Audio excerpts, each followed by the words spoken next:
Well, today we're talking to Dr. Dudley Flood. Dr. Flood is retired from the North Carolina Department of Public Instruction, one of our state's leaders in education, and probably one of the foremost authorities on integration of the school system in North Carolina. We're here to talk to him a little bit about what happened in the Wake County school system, and there were two, the Raleigh City Schools and the Wake County Schools, after the Brown versus Board of Education decision. What happened in the 1950s here after Brown? When Brown was adjudicated, Brown won 1954, the edict simply said that dual schools are inherently unequal. Not a startling piece of information, most of us knew that, but it gave no remedy. So there was a move for further relief filed by Thurgood Marshall, who was the attorney for the plaintiff. And then Brown 2 resulted from that move for further relief, in which it declared that we must move with deliberate speed to dismantle the dual school system and to remove the vestiges thereof. The deliberate speed might have been the course that gave us latitude through which we took about 20 years to culminate much of anything visible in the way of progress. Very pronounced, although the first thing North Carolina did was to go to a thing called freedom of choice. In hindsight, that probably was a good thing that it did so, because it gave more of a runway to get to where you were going rather than have to take off straight up, which might have been more difficult. But in the freedom of choice concept, Wake County and Raleigh City, each of those were a part of that movement, and each had persons who transferred into schools in which their race was in the minority. That was what freedom of choice permitted, was that if you were in a school that your race was in the majority, and you wished to transfer to one in which your race was in the minority, you would be permitted to do so and be accommodated with transportation there to do. Wake's a big county, as you well know, and of course the impact would have been greater on Wake County than it would have been on Raleigh City at that particular time, because they hadn't merged, and Raleigh City was much more nuclear, and therefore the burden for transportation, as it were, would have been less. Not less traumatic, but less in actuality, but distances and that sort of thing. The emotionality was the same everywhere. It didn't make any difference how far you had to be transferred. It was that you were doing something people perceived to be against their will. Around the 1964 period, the impetus increased, because the Civil Rights Act of 1964 had money attached to it that was enabling. You weren't just being told to do something, which school system referred to as an unfunded mandate, but now you were being told, if you were to do this, we can accommodate you with this amount of money in this way. So you had several portions of money that would help you to move in the direction you wish to go. Still under freedom of choice, however. The real impact of the heightened impetus came in 1969, when there was a ruling, because prior to that time, the state board had remanded its authority back to the local school districts to ensure that there would not be what was commonly used elsewhere, and that was a class action decision that would indict the whole state. We had 152 school districts at that time, so that meant you'd have to have a separate adjudication for each of these entities. When that took place, the state, as a state, had freed itself, as it were, and it's now your problem as a local school district. Do it the best way you can.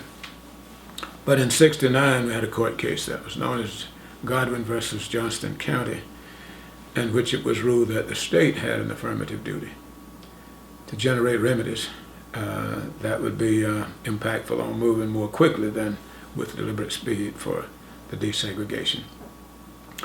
Still having the carrot and the stick strategy. At this time, there began a greater initiative. We began to have people doing affirmative action kinds of things, rather than just seeing if this will work by people's goodwill. And so both Wake County and Raleigh City began then to have programs aimed at hastening the dismantling of the dual school system. Each did a commendable job. Each did it with deliberate speed, but a commendable job in that there was tangible evidence that they were now setting about to dismantle the dual school system, not so much after the vestiges just yet, but to the legalistic aspect of dismantling the dual school system. And so by 1971, each of these districts came into compliance. Now, compliance by definition meant that your schools would not have racial identifiability. And nobody ever defined what that meant. In my own simple mind, it was pretty simple. If I can go and somebody asks somebody, where's your black school? If they can tell me, then it's racially identifiable. If I can ask somebody, where's your white school? And they can tell me, it's racially identifiable. Kind of simple to me. Not legal, but that's a place to start. We moved away from that. I don't believe you could have, by 1971, gone to anywhere in this county and asked that question. They could say, well, that used to be a black school, or this used to be all white. So the satisfaction of the law had been met at that time. Following that, that seemed to have been for a while an impetus on, now that we're here, what do we do? And Enloe, for example, grew into that. It originated with that impetus, as far as I was able to tell. Others probably did, but I'm certain about Enloe because it was more the reference that we always made when saying this is what an integrated school looks like. I rarely use the term integrated, I use desegregated because they have very different terminology. But Enloe, in my mind, was the first school to reflect what I thought that really looked like of the two units. And by that time, the merger came 4 years, 5 years after, and it became more a matter of losing its racial identifiability. They started with the magnet school concept. You had all the schools that were inside the belt line become magnetized, each of them. They had heretofore been the black schools, for the most part. Each was given a component that would attract whites. Didn't use that terminology, but everybody knew that's what it was for. It was because this isn't offered anywhere else. You want your kid to have it, you got to come here. So schools like Mary Phillips, schools like Allegan, and others inside the Beltline began to have some component that was attractive to almost everybody. And so that system worked more quickly than some other system might have worked because there wasn't anything forced about it. You chose to send your child to a magnet school. Obviously, the surveillance factor was still there, but more subtle, because once you had come into compliance, there was no overt surveillance from what was then the Department of Civil Rights in the Department of Health, Education, and Welfare. Our office was never in the surveillance business. We were intermediary more than anything else. That is, if you had a problem and we helped you detect it, then we helped you to find a remedy for it. Sometimes we had one we thought might work for you, and we gave you that information. But sometimes the federal government would be misinformed about what your situation was, and we might be able to advocate saying, that's not what it is, that's what it looks like, here's what the reality is, and that sort of thing. Quietly, most people didn't even know we were doing that. I suspect Wake might have because we live here, but that was the role in which we were able to play, which we think made it much easier without so much trauma. The effort became, after having done the legal thing, was to begin to socialize the concept so that it was acceptable and compatible to the culture and folkways and mores and all that. Wake did as well as any with that. And now I'm talking about the combined Wake, because by that time, 76, when the merger took place, concomitant to merging, you began to see the need to do more desegregation without calling it that. So Wake did some really great things about that time. Magnet School being one of the more pronounced ones. When Dr. Walter Marks came here as superintendent, his concept was that if you put an attractive enough component in a school, they will come, whomever they are. And it turns out, for the most part, that was absolutely true. I pointed out Mary Phillips because the component which Mary Phillips had was most appealing to some of us, one being my secretary, who lived out of the city but drove in to work, had a small child. Their magnet was that they had a child sitting service. You could bring your child in at a certain time in the morning, go to work downtown, child be kept till that afternoon. A few pennies maybe, but nothing abrasive. And heck, who wouldn't put that child there rather than pay daycare somewhere, be worried about your child until you get off work and that sort of thing. That really worked. That really worked. It really integrated that school to a point that people in the neighborhood had a hard time getting into school because it brought people from outside the Beltline and everywhere else. And Wake County had other programs, not just the ones coming from State Department, because they needed fewer of our services than some places needed, and we were limited in services. My staff was only about 15 or so people at that time, so I personally worked with the county more than my staff worked with the county because I live here, had best interests, had good relationship with the people in the central office and that sort of thing. But I think they did a good job.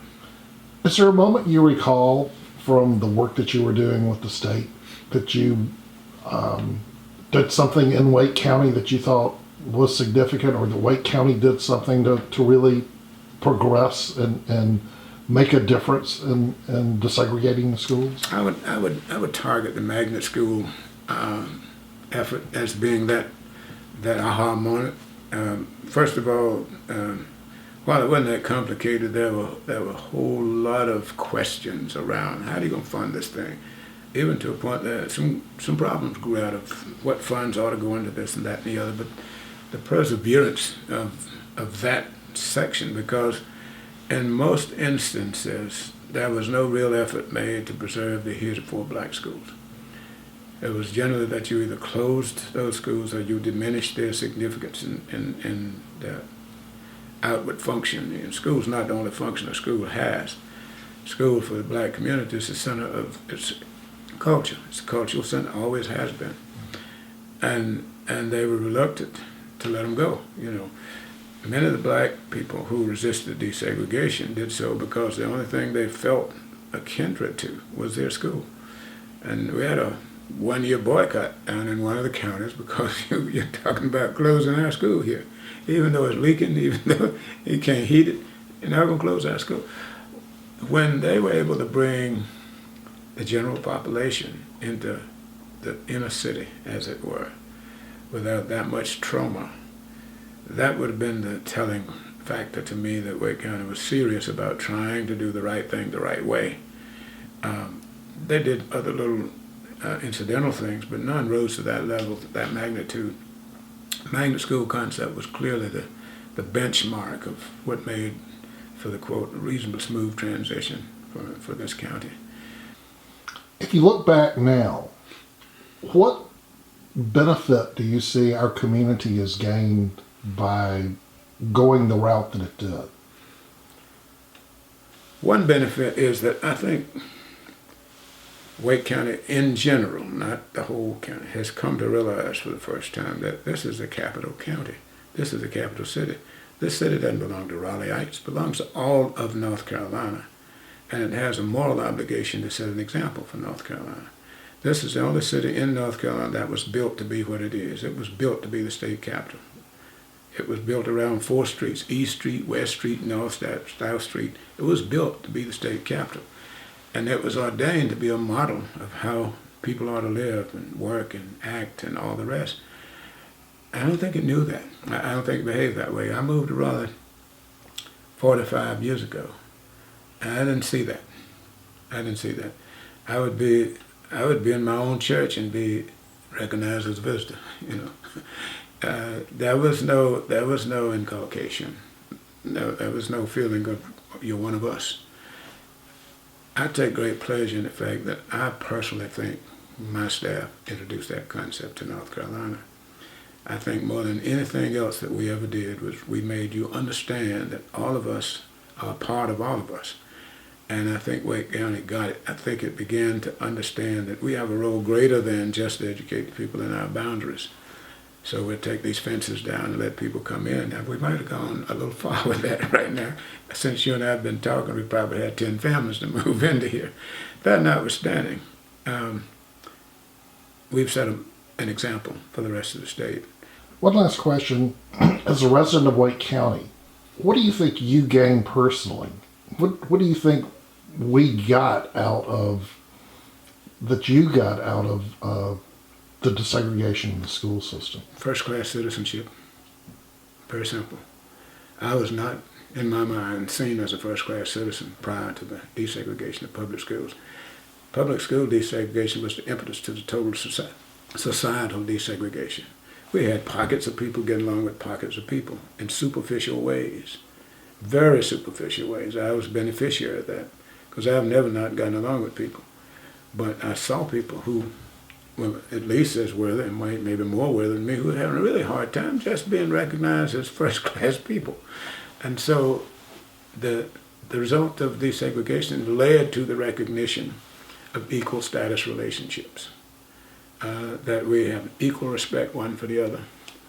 Never mind our differences, we still have respect. What I do is different from what you do, but it's no less noble. I'm a teacher. I chose to be a teacher. I have a friend who's a brain surgeon. You know better than me. I'm no better than him. He want his kids educated. He got to send them to me.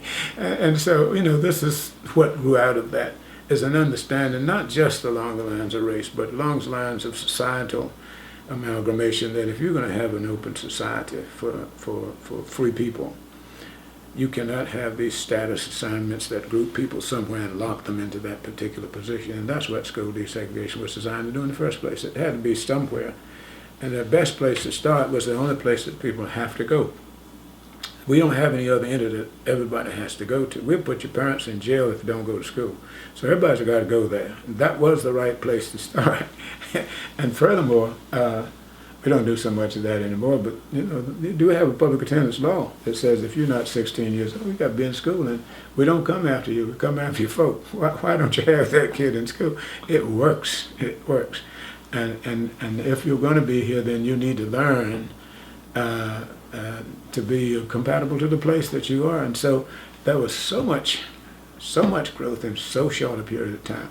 We would never, it would take me hundreds of years to achieve what we right now enjoy, and so much so that you don't even notice it, just because we desegregated schools. It was a natural outcome. Doesn't find itself into the literature because it's metaphysical. We don't talk about metaphysical things in the literature. We talk about things you can measure. You can't measure that unless you got common sense, and then you can look at it and see it. You can feel it. You can go into any place here. I go out to the Captain Stanley's fish house, me and 5 other guys, and everybody out there is looking to wait on us. And I remember when they would not have let me in that place. Everybody's looking to wait on us because they know these are 6 guys here who are going to tip.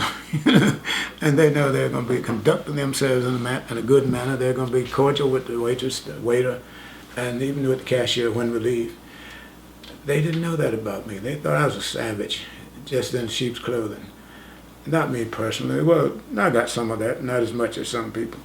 And so school desegregation changed this society in a noble way. It'll never be able to go back. It just won't be able to go back to that. No matter who wants it to, they're fighting in pain. It's not going to happen. So I'm so thankful for having had the opportunity to live through that, to work with it, and to be a part of it. We've been talking with Dr. Dudley Flood. He's retired as a leader within the North Carolina Department of Public Instruction, an educational leader within North Carolina, a job he still continues. Thanks for being with us, Dr. Flood. I'm so happy to do so. Thank you for having me.